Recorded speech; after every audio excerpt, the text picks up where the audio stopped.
It definitely took the entire team to come together, play with each other, like inspire each other, play together to be able to knock both those teams off. Obviously, it's tiring, but it gets to become mental at a point. So we definitely need the whole team to come together, dig in, focus throughout both those games. So that's stick with the game plan. So that's basically what we did. Right now, it's more of getting them ready for Friday night. They're not going to look past Amherst, but they know they can compete with them. You know, we did way back in November, but they know they have to even play better than they did the past weekend. And they worked hard. You know, they're tired right now, and it's more of physically getting ready for the game as much as it is mentally. Being on the road, playing 2 tough games, so getting their legs back underneath them, which is such a big piece of our game. Is the critical piece, and then mentally they'll be prepared.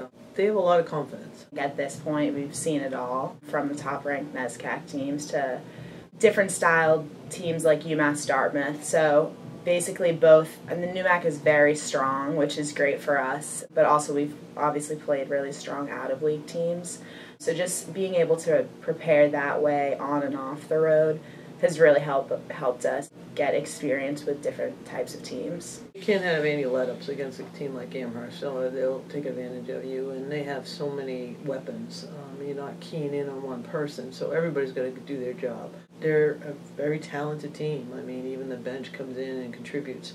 So you got to take advantage of your opportunities when you get them. And the team knows that. They know what they have to do. They know that every shot has got to be the best shot, and they know they got to hit the boards and stuff. I think they'll come to play. I think they're ready for it. We joke around about, you know, you have to go through Amherst to get to the Final Four, but it's kind of been a tradition for us. So I hate to say that, but the alums have reached out a lot and have really given a lot of support and guidance to these players. So they almost feel like they've been there, done that, because they're getting so much feedback from alums. It's one game at a time. We know that it's do or die, so at this point we need to go back to what has gotten us to this point, the basics, what we're good at. But for the seniors, we want to bring the team together again and just dig in and do everything we can, leave it all on the court. It's really important that if you want to be the best, you compete with the best all year round. You really have to have them growing throughout the season, so playing teams like Amherst and Tufts and